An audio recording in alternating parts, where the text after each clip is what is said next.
ولي الصالحين وأشهد أن محمدا عبده ورسوله الناصح الأمين صلى الله عليه وعلى آله وأصحابه أجمعين. أما بعد, jemaah salat hadirin kaum muslimin wal muslimat rahimani wa rahimakumullah. Alhamdulillah, kita bersyukur kepada Allah Subhanahu wa taala pada malam hari ini kita masih diberikan kesehatan dan kesempatan oleh Allah Subhanahu wa taala sehingga dengannya kita diperkenankan untuk melaksanakan kewajiban kita sebagai hamba Allah Subhanahu wa taala,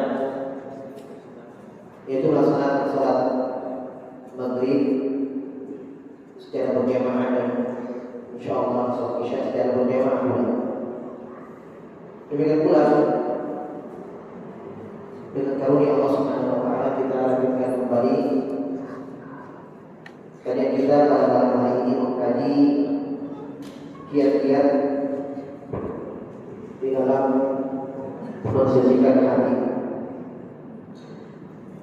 Pada pertemuan yang lalu kita sudah menjelaskan bagaimana pentingnya bagaimana pentingnya selalu menjaga kesucian hati ini dengan beberapa perkara disebutkan dari bahwa hati tempat melihatnya Allah Subhanahu wa taala. Allah tidak melihat dari jasad, dari penampilan atau dari kedudukan harta dan sebagainya itu. Tapi Allah Subhanahu wa taala melihat hati kita dan amalan kita. Kemudian yang kedua, kita sebutkan dalil juga bahwa di dalam hati, di dalam jasad kita ada segumpal daging kata Nabi. Ya, kalau dengan daging itu baik, maka baik pula seluruh amalannya. Sebaliknya kalau daging itu segumpal daging itu buruk, maka buruk amalannya. Kata Nabi, segumpal daging itu adalah hati. Ya, segumpal daging itu adalah hati. Maka ini semua perkara yang menjelaskan bahwa pentingnya seorang hamba itu selalu menjaga kebersihan hatinya, kesucian hatinya. Apalagi Allah berfirman dalam Al-Quran, "Yauma la yanfa'u malun wala banun illa man ata Allah biqalbin salim." Hari tatkala tidak bermanfaat harta dan anak-anak kecuali yang datang kepada Allah dengan hati yang bersih. Hati yang selamat. Maka kata penulis, "Walamma kana tazkiyatun nafsi bi hadhihi al-ahamiyah wa jama'a kulli muslimin nasihin bi nafsihi ayyuna biha wilayatan faqiqah." Maka dengan ini semua menunjukkan bahwa mensucikan hati itu sangatlah penting, maka wajib seorang muslim yang ingin baik, seorang muslim yang mengharapkan berjumpa dengan Allah, seorang muslim yang ingin menjadi muslim yang selamat di hari pembalasan, maka hendaknya dia perhatian dengan perhatian yang lebih, kata Syekh.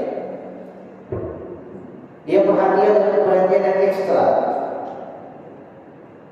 Untuk apa?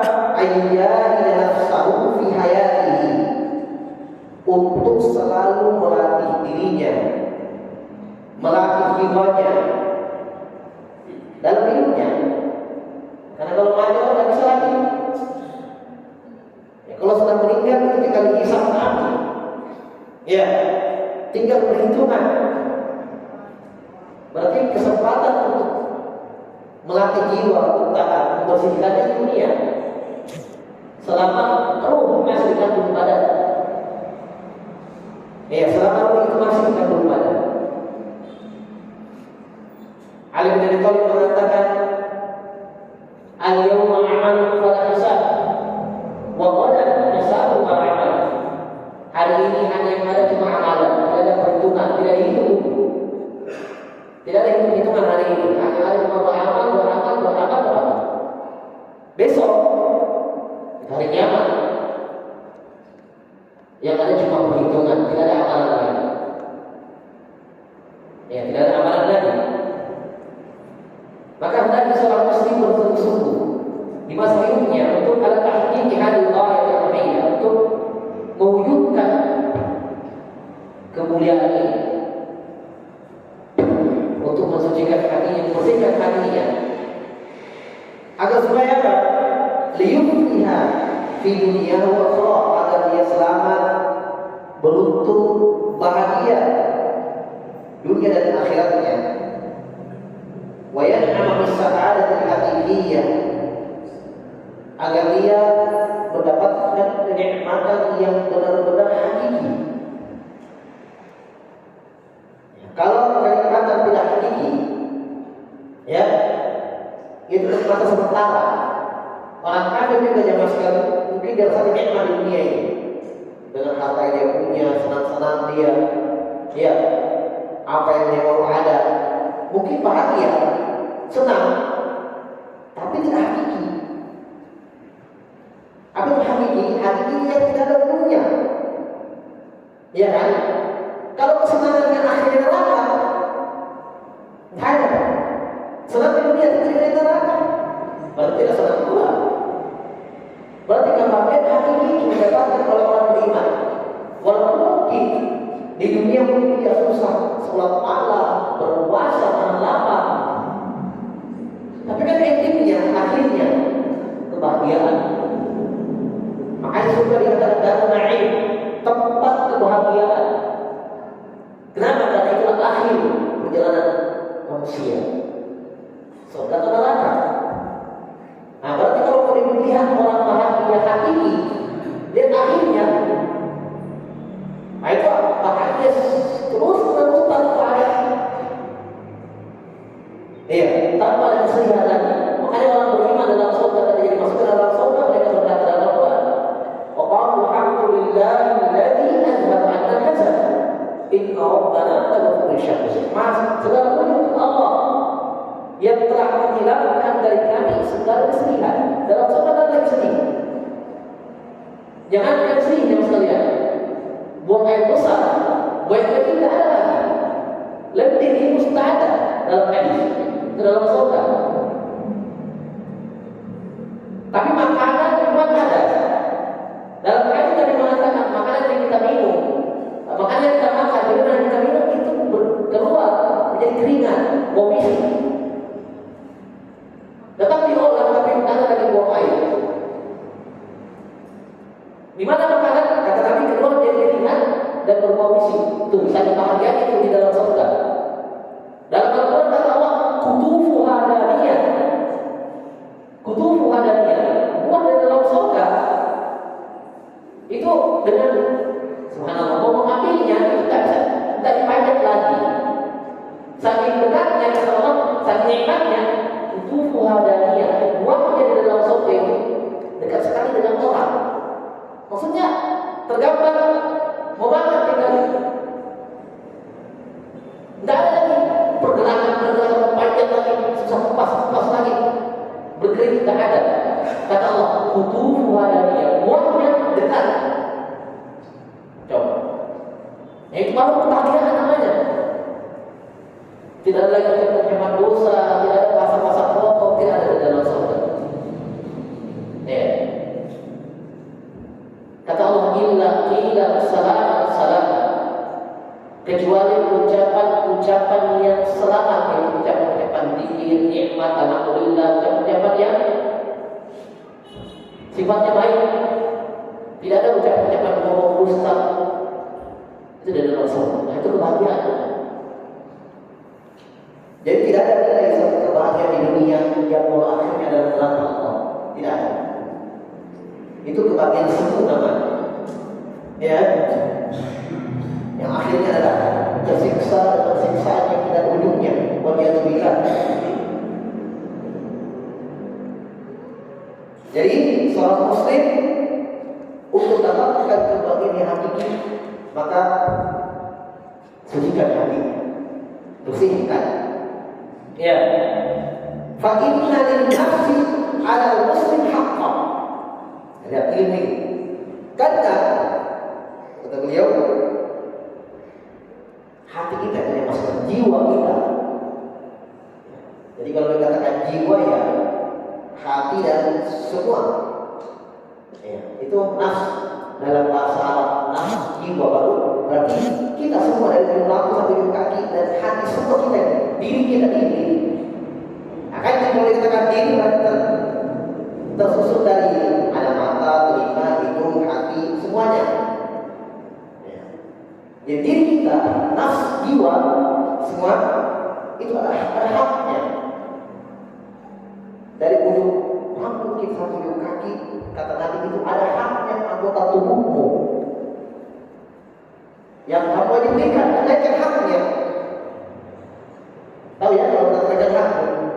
Misalnya kita sebagai suami ada haknya istri, ada haknya anak, nafkah, uang belanja, makanan, uang sekolah, ya haknya. Ya. Kita juga suami punya hak dari istri, ya, pelayanan dan seterusnya. Ada hak wajib. Guru sama muridnya ada hak wajib, ada hak dan kewajiban. Apa haknya murid? Ada. Ya kan? Hak murid dari guru, wajib guru mengajarkan muridnya. Apa haknya guru dari murid? Wajib murid itu ada sama gurunya, tidak boleh melawan sama gurunya, ya. Itu haknya guru, wajib ditunaikan oleh murid di sekolah. Ya. Anak dan orang tua, nah, ada haknya anak, hak asuh. Ya, diberikan di awal diasuh. Anak ada hak, orang tua ada haknya sama anaknya ada. Wajib berbakti sama orang tua, tidak durhaka sama mereka. Jadi semua ada. Nah, ya, Nabi mengatakan jiwa kita ini semua, kita, ya, diri kita ada haknya.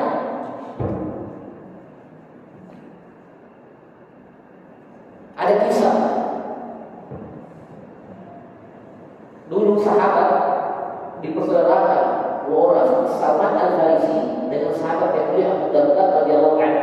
Ini dipersaudarakan. Dan belum keluarga sebenarnya, hanya Nabi jadikan saudara. Ya, Nabi sering begitu mempersaudarakan sahabat. Sebagaimana Nabi mempersaudarakan antara Muhajirin dan Ansar. Ya, itulah ukhuwah imaniyah. Tidak ada bukan saudara sekandung, saudara sekeluarga, bukan, tapi saudara ukhuwah imaniyah, saudara seiman. Nah, dua orang sahabat ini bersaudara oleh Nabi dalam hadis yang sahih. Maka pada satu hari Salman Al-Farisi datang ke rumah saudaranya Abu Darda radhiyallahu anhu. Dia dapat istrinya. Salman Al-Farisi dapat istrinya, ada keluar. Dia dapat istrinya, pakaiannya, campur pakaiannya. Maka istrinya mengatakan kepada Salman Al-Farisi bahwa saudara itu kepada suaminya, kenapa saya begini? Karena tidak ada lagi kemauan untuk begitu, tak perlu lagi sama saya. Terus aku ini ibadah terus, masya Allah, ibadah luar biasa tentang malam, puasa, sunnah, apalagi yang wajib, sehingga tidak ada lagi perlu sama istrinya. Karena istrinya begitu penampilannya. Maka Salman Al-Farisi menunggu sampai dia pulang. Maka pulanglah Salman Al-Farisi Abu Darda radhiyallahu anhu. Maka Salman Al-Farisi mengingatkan hadis Nabi yang dia dengarkan langsung dari Nabi dan telinganya sendiri, bahwa ingatlah wahai saudaraku, Nabi berkata kepada aku bahwa wa inna li nafsika 'alaika haqqan wa inna li badanika 'alaika haqqan. Jiwamu itu, badan ada haknya, tunaikan. Wa inna li ahlika 'alaika haqqan, keluargamu ada haknya, tunaikan. Mata haknya tidur, dan jangan paksa untuk orang. Dan dia pakai gigi, nanti tidur. Tak boleh saja kita tidak tunaikan haknya. Ya? Yang tinggal itu tidur. Ya. Setelah kita tidur, malam bukan tidak tidur ya. Sedikit tidurnya iya, tapi bukan tidak tidur, ada tidurnya secukupnya. Ya dia tidur terus. Ya, tapi ada haknya. Ya. Telinga ada haknya. Dengar yang baik-baik. Mata ada haknya. Jadi sama Nabi mengatakan keluarga ada haknya. Ya. Betul hak Allah ada. Ya, ibadah haknya Allah. Tapi jangan ya, kamu dahulukan haknya Allah yang sifatnya sunnah, tetapi kamu langgar hak yang sifatnya wajib. Apa maksudnya? Puasa sunnah haknya Allah betul, sholat malam haknya Allah betul, tapi hak istri itu wajib hukumnya. Dari itu Allah mulai perintahkan kita untuk menjaga haknya. Berarti keliru kita kalau kita dahulukan haknya Allah dengan alasan saya sholat malam, saya puasa, sehingga istri terlantarkan. Berarti kita dahulukan yang sunnah daripada yang wajib. Jadi diingatkan bahwa keluarga ada haknya. Yang baru sadar beliau radhiyallahu anhu. Nah, itu dikatakan wa inna li nafsika 'alaika haqqan. Jiwamu ada hak. Nah, sekarang pembahasannya Syekh terangkan apa sih haknya jiwa? Hati apa? Ya. Yukti man yadullu anna haqqan nafsi yakun min tashdid 'alaiha wa hidmaniha min huquqiha allati fatara Allah nufusa 'ala al-ihtiyaji ilaiha. Dari kekeliruan, kesalahan, ya, kesalahan seseorang yang memiliki jiwa ketika dia anggap memberikan haknya jiwa itu adalah ketika memperdulikan apa yang dia mau. Salah besar itu. Jiwa selalu mau maksiat, ya kan? Paham? Selalu mau maksiat dan jiwa selalu menahan kita untuk taat. Mau disedekah, jiwa di sini, berkurang lagi mau belanja. Berkurang siksa itu. Nah, padahal kita mau tapi jiwa demikian kurang maksiat. Kita tidak mau tapi jiwa di sini. Ayo satu kali mau. Nah, Syekh katakan bukan dari makna memberikan haknya jiwa adalah selalu berbukan apa maunya. Bisa dipahami? Ya, salah itu salah. Selalu betulkan apa yang dia mau. Pokoknya apa yang mereka jangan tidak. Masalahnya kalau kita selalu betulkan apa yang jiwa dalam al-Quran Allah, tabiatnya jiwa adalah inna nafsa lamaratun bisu. Jiwa itu selalu memerintahkan mengajak pada yang buruk. Buruk ada dua. Laksanakan yang haram atau meninggalkan perintah. Ya. Ini jiwa ini, dirinya dia. Selalu membisikkan kepada yang buruk, maksiat, dosa, contoh ke dia. Nah, selalu tidak suka kalau taat. Membisikkan menghalang-halangi kalau mau sholat, mau ini. Ya, makanya dilawan. Nah, berarti saya mengatakan berarti bukan dalam memberikan haknya jiwa ketika membutuhkan apa yang diinginkan. Justru haknya jiwa itu adalah selalu disucikan, dibersihkan. Berarti dari menaikkan jiwa, haknya jiwa adalah menahan diri dari yang haram dan memaksa dia untuk taat. Itu haknya dia. Paham ya? Karena dia nanti kebiasaan di situ. Ketika sudah terbiasa dia lakukan tinggalkan yang haram, kemudian dia terbiasa dididik untuk taat, enak sudah, bersih dia. Kita rasakan ketenangannya di alam barzah dan di akhirat, bahkan dunia, alam dan akhirat. Nah, ini yang paling bisa disampaikan oleh manusia. Ibarat anak ya, misalnya ada di pulau tinggi, pulau. Nah, ada pakai pendek, pikir-pikir. Anak tak mau main-main di sana. Bukan dari bentuk sayangnya kita kepada anak, ketika dia minta, Pak, mau main sini. Ada orang tuh, bentuk dia sayang anaknya, dia nak pergi kok. Ayah itu dibuang, itu dibawa, dibuang. Jiwa begitu. Berarti bahkan justru bentuk kasih sayang di sama anaknya, jangan nak. Ayah itu dibawa, tinggi. Sama juga anak-anak kita, mirip. Bukan dari bentuk kesayangan kepada anak, semua apa yang dia minta dikasih. Ya kan? Bahkan justru banyak-banyak anak-anak yang alhamdulillah ya, anak-anak yang berusaha itu kadang mungkin orang tua selalu bertemu apa yang dia mau. Mungkin kita biarkan bergaul, kita keluar malam dia mau, oh iya nak, apa-apa. Yang penting pulang kan? Pulang yang dia suruh. Bapak enggak dia nak, yang penting pulang. Yang penting pulang. Banyak masuk tuh. Gimana gitu? Iya kan? Berarti bukan bentuk kasih sayang kepada jiwa seperti itu. Karena itu tinggal anak hakkan nafsi yang tafri. Demikian pula dari bentuk kekeliruan menganggap ya memberikan hak dirimu adalah ketika tidak membiasakan untuk taat, tafri, bermalas-malasan dalam ketaatan, bergampangan dalam meninggalkan perintah Allah Subhanahu wa ta'ala. Karena memang jiwanya tinggi. Baik. Maka ayat wa ayat an ta'una tazkiyatan nafs bi dzalik. Maka di sinilah ya. Sebab inilah menjadi perkara yang merupakan perkara yang wajib dari membersihkan hati, membersihkannya. Bal tazkiyatun nafs takunu bi masalih syar'iyyah. Nah, di sanalah mensucikan hati, membersihkan jiwa itu dengan tuntunan syariat. Di sana ada Al-Quran menjelaskan itu. Ada hadis Nabi sallallahu alaihi wasallam menjelaskan itu.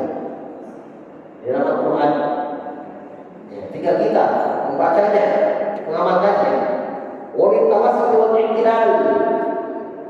Kata beliau, syariat selalu menuntun kepada perkara yang pertengahan. Bahkan di dalam mendidik jiwa, membersihkan jiwa itu ada pertengahan. Saya contohkan pertengahannya. Bukan berarti dia mas sekalian, perintah Allah untuk selalu membersihkan hati, membersihkan jiwa itu bukan berarti kita tidak boleh kasih senang-senang dia. Bukan. Dibolehkan berekspresi, ya, gimana gitu. Tidak tahu. Itu kan menenangkan jiwa juga. Tenang, stres karena ada masalah. Boleh, silakan.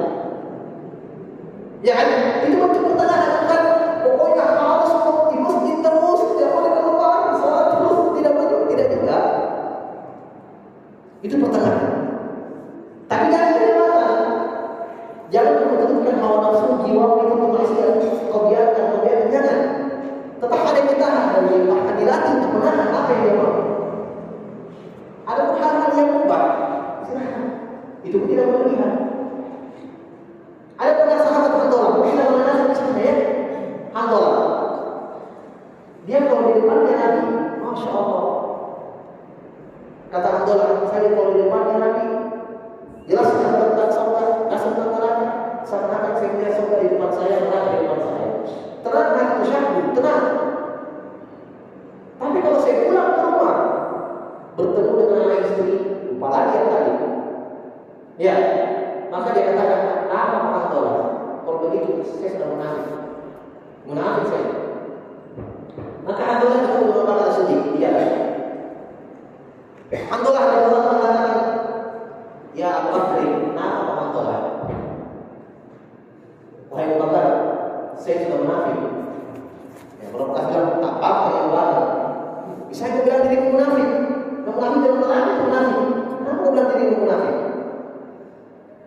Saya kalau di depan majelis Nabi tenang saya rasa. Tapi kalau pulang ke rumah, ketemu lagi anak istri, senang-senang, lupa lagi yang tadi, hilang lagi itu tentang apa yang dikatakan. Kata pakar sini, saya kamu jadi, saya coba itu ya. Coba, Abu Bakar ini yang iman seperti dulu, itu juga ternyata. Ya, Abu Bakar yang kata Umar kalau ditimbang Allah, jadi Allah ditimbang iman kalian semua, kita semua timbang daripada Bakar sendiri. Seorang dia, seseorang. Masih berat imannya dia Bakar sendiri dan Bakar sendiri. Kata Umar itu Abu Bakar itu. Tapi subhanallah, dia begitu dia rasa. Kalau di depan dengan tenang, ya itulah. Maka kata orang, ayo kita tanya Nabi, apakah memang begitu atau bagaimana? Maka di depannya Nabi, Abdullah mengatakan, ya Rasulullah, apa Abdullah? Ya Rasulullah, saya telah munafik. Nabi tanya, kenapa? Sudah diciptakan. Apa kata Nabi? Kata beliau, kalau kalian terus seperti kalian beribadah terus di masjid, dikit terus satu malam, apa terusnya, ya, langsung malaikat, maka malaikat akan menyalahkan kalian. Tapi lagi adalah saat ada saatnya, ada waktunya, ada waktunya. Itu sikap pertengahan dari dalam ajaran Nabi SAW. Maksudnya apa? Ada memang saatnya kita dulu bermajelis dengan ayat Al-Quran. Ada saatnya kita ya tenang hati. Ada saatnya kita berdoa. Ada. Maksudnya Nabi memang begitu juga. Ada ketemu dengan anak dan istrinya, ya kan? Tidak sempurna dengan sahabat dan seterusnya. Nabi tidak paham keluarga ada haknya. Anak istri punya hak. Bahkan kata Nabi, khairukum li ahlihi wa ana khairukum li ahli. Seabdul kalian, sebaik-baik kalian adalah orang yang paling baik dengan keluarganya, dan saya adalah orang yang paling baik dengan keluarga daripada kalian. Maksudnya sebaik-baik kalian keluarganya kalian, saya masih lebih dari itu. Nanti ada waktu itu untuk mereka. Jadi jangan kita pikir mungkin setiap hari keluar sama sahabat, ajarkan hadis, ajarkan ilmu, tidak. Ada waktunya. Ada waktunya. Bahkan Nabi kadang membawa keluar istrinya, dibawa sahabat, dibawa. Ya, itu kan Nabi Sallallahu. Hanya mungkin yang selalu kita dengarkan ketika sebagai ajarkan sahabat, ada juga ternyata waktu untuk bapak dan istrinya. Itu dah hidup. Nah, itu yang saya maksud bahwa tuntunan Islam itu pertengahan, sangat pertengahan. Tidak terlalu ekstrim, kalau mungkin kita katakan terlalu keras, kaku, tidak. Tapi ingat, tidak terlalu bergampang. Itulah ciri Islam. Kata Allah, wa kadzalika ja'alnakum ummatan wasata. Demikian kata Allah, kami jadikan kalian umat Islam umat yang pertengahan. Kalau di pertengahan di sini, pertengahan adalah ciri Islam antara sikap berlebihan, ekstrim, dan antara sikap bergampangan, terlalu mudah-mudahan. Jadi tidak terlalu ketat, ya, sampai tidak mau berdoa sama orang, tidak mau salam jawab orang, apa kawan salam dulu, anggap diri sendiri suci, tidak begitu. Iya. Masing-masing ada hak yang seorang muslim. Kalau salah dijawab salahnya. Ya. Nah, makanya sekalian, kalau ada orang yang seperti ini, jangan salahkan Islamnya. Ya. Kalau ada orang yang melakukan pengeboman sana sini, ya, karena melihat seorang kafir cuma ini masuk surga, jangan Islam keras. Jangan salahkan Islamnya. Jangan salahkan agamanya. Karena agama Islam berpasti dari perbuatan orang itu. Islam tidak mengajarkan begitu. Ya, semua orang kafir dilihat, ya, sehingga halal darahnya ditumpahkan. Itu yang kering sebagian kita. Islam ini teroris apa? Islam itu rahmatul alamin. Ya, mengajarkan menjaga kehormatan manusia, menjaga darah manusia, Iya kan? Tidak belajar dengan baik. Belum menuntut Islam itu bagaimana sih Islam itu. Ya, dia belum pelajari. Dia tidak tertipu dengan penampilannya. Kita pernah tahu dengan kisahnya Abdullah bin Muji yang 3 kali, ya, yang 3 kali di zaman Umar jadi khalifah dikirim dia ke tempat yang gubernurnya waktu itu Amr bin As, Abdullah bin As. Umar tulis surat, yang kata orang ini yang saya kirim ke kau. Kata Umar, saya lihat dia lebih daripada saya. Apa Quran? Dia kudus. Kata Umar di kota kepala gubernur itu, sahabat, jadikan dia mengajar di sini, mengajar Al-Quran. Siapa yang tahu dia ternyata ketika Ali menjadi khalifah, dia 3 kali. Ada yang tahu. Ya, tapi Umar lihat bahwa amalan luar biasa. Apa Quran? Ternyata, ya, mungkin awalnya masih bagus. Ketika Umar meninggal, dia Umar bin Affan jadi khalifah berikutnya. Ya, Utsman juga dibunuh. Nah, sudah mulai untuk pemahamannya rusaknya lagi. Ya, ketika Ali jadi khalifah, itu orang awal. Maka itu menunjukkan ya mas kalian bahwa penting, sangat penting perkara ini. Ya, Islam mengajarkan perkara yang tidak, perkara yang pertengahan. Itulah dirinya Islam. Baik, fala ifrat wa tafdil. Tidak ada sikap berlebihan dan tidak ada pula sikap berlebihan. Bahkan dalam sedekah saja, subhanallah ya, di dalam sedekah dalam memanage uang,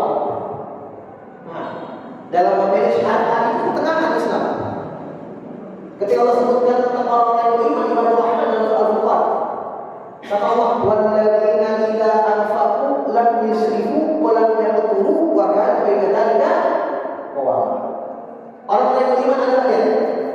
Orang-orang yang tahu bersedekah itu tidak semua hartanya habis disedekahkan dan tidak boleh tahan semuanya. Paham?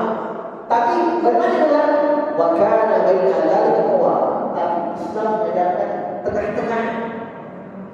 Ada untuk kau sendiri yang memanfaatkan, membelanjakan untuk kau sendiri dan keluarga, ada yang memanfaatkan lebihnya. Berarti tidak semua tidak berkelit. Itulah Islam. Itu sedekah loh dalam memanage harta. Karena ada memang orang di masa lain, masya Allah, loyal sekali kalau sama temannya, keluar semuanya pada keluarganya, ya, disempitkan. Itu salah juga. Makanya kata Nabi, di antara ilmu dalam memanage harta, apa kata Nabi? Waqda liman ta'un. Dahulukan harta itu kepada orang yang mentanggung. Apa yang mentanggung? Ya, maka kita sudah jelaskan di sini tentang zakat, infak, ya kan? Jadi kalau mau zakat yang wajib yang dikeluarkan, zakat fitri atau zakat mal yang tahunan, ya, itu dilihatkan ke keluarga kita atau yang miskin. Ya, karena kalau kita kasih keluarga kita yang miskin itu jauh lebih afdal daripada orang lain yang miskin. Sama-sama berhak dapat zakat karena miskinnya. Hanya kalau kita kasih keluarga kita sebulan 2 kali, 3 kali, 1 kali, ya, itu lebih besar pahalanya. Kenapa? Karena ada ibadah memberikan zakat dan ada ibadah menyambung silaturahim. Ya, itu yang terbentuk mengamalkan sabda Nabi, utamakan dahulukan orang yang sekitarmu. Walaupun tidak berdosa kalau dia kasih orang lain, misalnya karena miskin, tak apa. Hanya kalau kita keluarga yang afdal. Ya, itu dia sikap ketenangan yang Allah Subhanahu wa taala ajarkan umat Islam. Bal biluzumi hadis Nabi sallallahu alaihi wasallam wa nahjihi al-qawi. Tetapi ya, dengan terus-terus melazimi berkomitmen dengan petunjuk Nabi sallallahu alaihi wasallam dan metode yang lurus dari Nabi Sallallahu Alaihi Wasallam. Maka kata beliau, wasa'alku fi hadzal mukhtasar, maka dalam tulisan yang ringkas ini saya akan sebutkan 10 qawaid al-hikmah, 10 poin penting. 10 poin penting dalam mensucikan hati. Tu'in muslim, yang bisa membantu seorang muslim ala tazkiyati nafsihi wa tanmiyatiha, membantu seorang muslim dan muslimah untuk mensucikan hatinya dan selalu membiasakan agar hatinya tumbuh di atas kebaikan, wa tabhiha, dan membersihkan hatinya. Sebenarnya 10 banyak, hanya mungkin 10 saja ini disebutkan 10 paling penting. Dan 10 ini intinya. Ada yang menyebutkan atau lebih dari itu, tapi 10 yang beliau akan sebutkan ini 10 poin, 10 ilmu itu lebih utamanya. Wa tathhiriha min kulli ma yajlisuha wa yushibuha. 10 ini bisa membantu dia agar membersihkan hatinya dari hal-hal yang bisa mengotorinya dan mencacatinya. Wa as'alullah ta'ala an yuzakkiya nufusana wa yusliha a'malana. Beliau berdoa dulu sebelum menyebutkan poin pertama dan yang ke-10. Beliau berkata, kita memohon kepada Allah, semoga Allah Subhanahu wa taala selalu mensucikan hati-hati kita, wa yusliha a'malana, agar selalu membersihkan amalan kita, wa yusaddida aqwalana, dan agar supaya Allah selalu meluruskan ucapan kita. Maka ini menunjukkan ya Mas sekalian, lurusnya amalan, lurusnya amalan, lurusnya ucapan, baiknya amalan itu dari Allah. Makanya dianjurkan dari Nabi Sallallahu Alaihi Wasallam agar selalu Allah luruskan amalan kita. Bukan Allah Subhanahu wa taala tidak memudahkan ketaatan. Karena ada orang yang tidak memudahkan untuk taat, selalu terhalang-halang untuk taat. Mungkin dengan teman yang buruk yang mempengaruhi, atau mungkin dengan iman yang selalu lemah,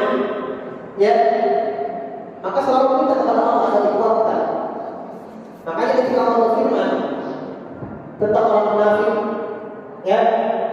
di dalam Al-Quran ini sahabat sudah berkumpul besok pagi, besok pagi, keluar semua dengan senjata, dengan di perjalanan Abdullah bin Salul mempengaruhi, berhasil mempengaruhi 3 orang. Awalnya 1.000, padahal pasukan Abu Sufyan orang Quraisy 3.000. 1.000 lawan 3.000. Di jalan dipengaruhi 300. Pulang lagi 300. Sampai sahabat mengatakan yang 300 ini berkhianat. Tak jadi. Pulang. Sahabat mengatakan, ya Rasulullah. Ini 3.000. Gampang. Ini menurun. Kita selesainya ini kurang aja ini orang. Tidak harus. Bisa dipulang. Itu munafik. Dipengaruhi sama Abdul bin Salul. Pengaruhinya jangan berbuat ikut, mati di sana. Pendek umur dalam kata pendek umur kau mati nanti dan seterusnya. Ayo sudah. Malah kasih kita. Pulang semua. Tinggal 700 sekarang. Maka saya mengatakan, ya Rasulullah, yang nanti 300 biar kita lawan besok ini. Apalagi 300. Ini belum kita selesaikan kalau 3.000. Kata biarkan dia pulang. Biarkan mereka. Allah Subhanahu wa taala. Kata Allah Subhanahu wa taala, "Walakin kalimatullah bi'asahum fasabbatuhum." Allah memang tidak suka kalau mereka itu. Allah tidak mau mereka itu. Gimana caranya Allah menghalangi mereka? Kata Allah,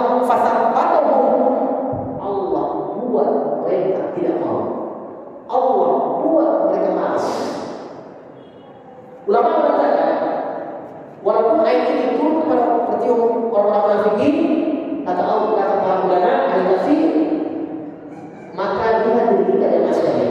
Kalau kita malas, datang malas kita beribadah, tidak mau ada kata Allah hati-hati. Berarti Allah tidak sebab kebaikan kita. Artinya, berarti Allah tidak sebab kebaikan kita, karena Allah bermalas kita. Tidak ada kita namanya taufik. Berarti kita dari taufik, dari keinginan untuk mentaat. Ya, nah ini kita minta sama Allah. Ya, agar Allah selalu berikan kebaikan, dan selalu mudah dibukakan pintu kebaikan. Tanya, maka ini dari pengetahuan, iya, dari penulis Allah Taala, dari pentingnya membersihkan hati kita dengan tuntunan syariat dan dalam usul sunnah Nabi Sallallahu Alaihi Wasallam. Insyaallah pertemuan berikutnya kita mulai masuk di dalam menyebutkan 10 poin dalam membersihkan hati. Wallahu taala a'lam. Dan dulu akhir daripada subhanallahi wa bihamdihi asyhadu an la ilaha illa anta astaghfiruka wa atubu ilaik. Wa alhamdulillahi rabbil alamin. Assalamualaikum warahmatullahi wabarakatuh.